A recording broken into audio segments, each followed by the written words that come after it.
Good morning and welcome back to Herd Immunity. I'm Dr. Ruddy. Wisdom is your best defense.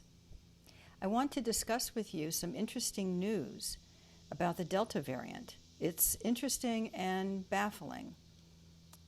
Here you go. The Delta variant is much more transmissible than the original SARS-CoV-2 virus, which, as you know, began in Wuhan in late 2019.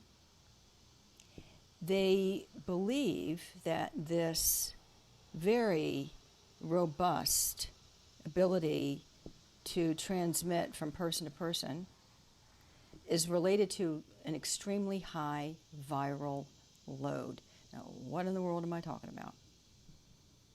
A viral load is the volume, the number of particles that an individual who is infected with SARS-CoV-2 would be pouring out into their body and into the general circulation.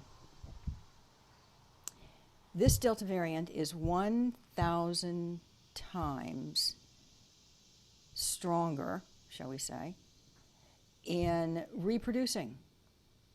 It's got its foot on the accelerator, and it has not even begun to redline yet, it looks like. 1,000 times more in terms of viral load.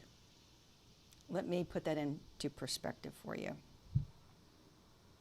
If someone is making $50,000 a year and they increase their salary by 1,000 times, they're now making $50 million a year. Big increase, right?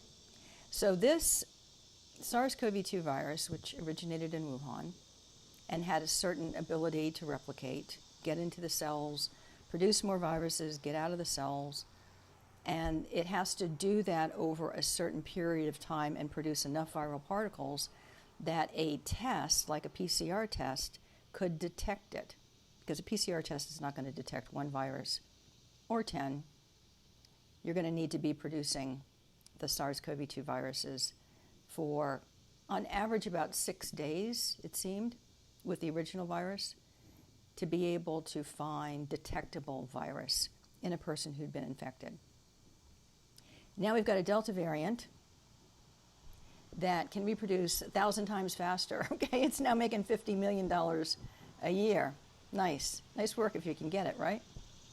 The question is why? Why? No one can answer this question. It's very baffling. Why would a virus that sort of, goes at its own rate of replication all of a sudden be replicating 1,000 times faster, which then reduces the incubation period, right? Because if it took you 6 days on average in the past before you got sick, before the PCR test would be positive, now you've got, $50 million worth of SARS-CoV-2 in your body, and you're going to detect that at around day 4, and you're going to be symptomatic perhaps earlier. The real question, well, there are a couple of questions that come to mind, but the real question is, well, if it's this much more transmissible and it's replicating 1,000 times faster, which we describe as having a 1,000-fold increase in viral load, are people getting sicker? Are they dying at higher rates? Are they being admitted to the hospitals at higher rates? No, doesn't seem to be the case. Well, we'll wait. It's still early days. We have Israel, we have the UK, and soon we will have ourselves to self-examine. But it does not appear to date that the Delta variant, no matter how fast it's replicating, no matter how infectious it is actually causing more deaths or more hospitalizations. What we do know is that, at least in Israel, the people who have been fully vaccinated with the Pfizer vaccine have only a 39% chance that they will not come down with Delta COVID.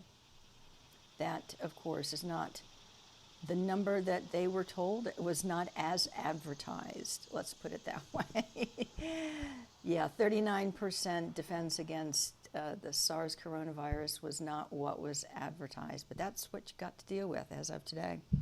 So you may hear on the news, no doubt you will hear on the news, that this Delta variant has 1,000 times increased viral load, and people who don't understand what a viral load is are going to think it's the end of the world.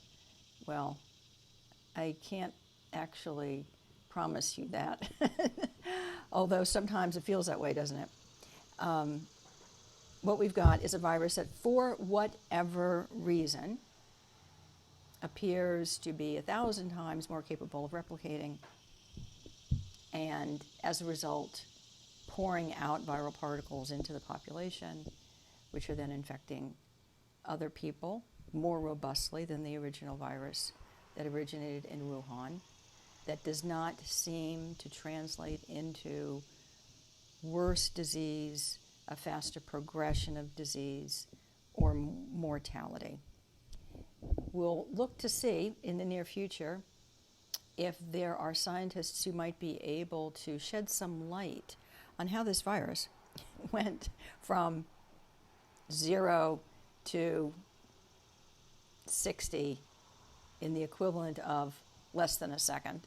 That's how we would view it as scientists looking at these data. Until I see you again, remember the two best medicines are love and mercy, and God bless.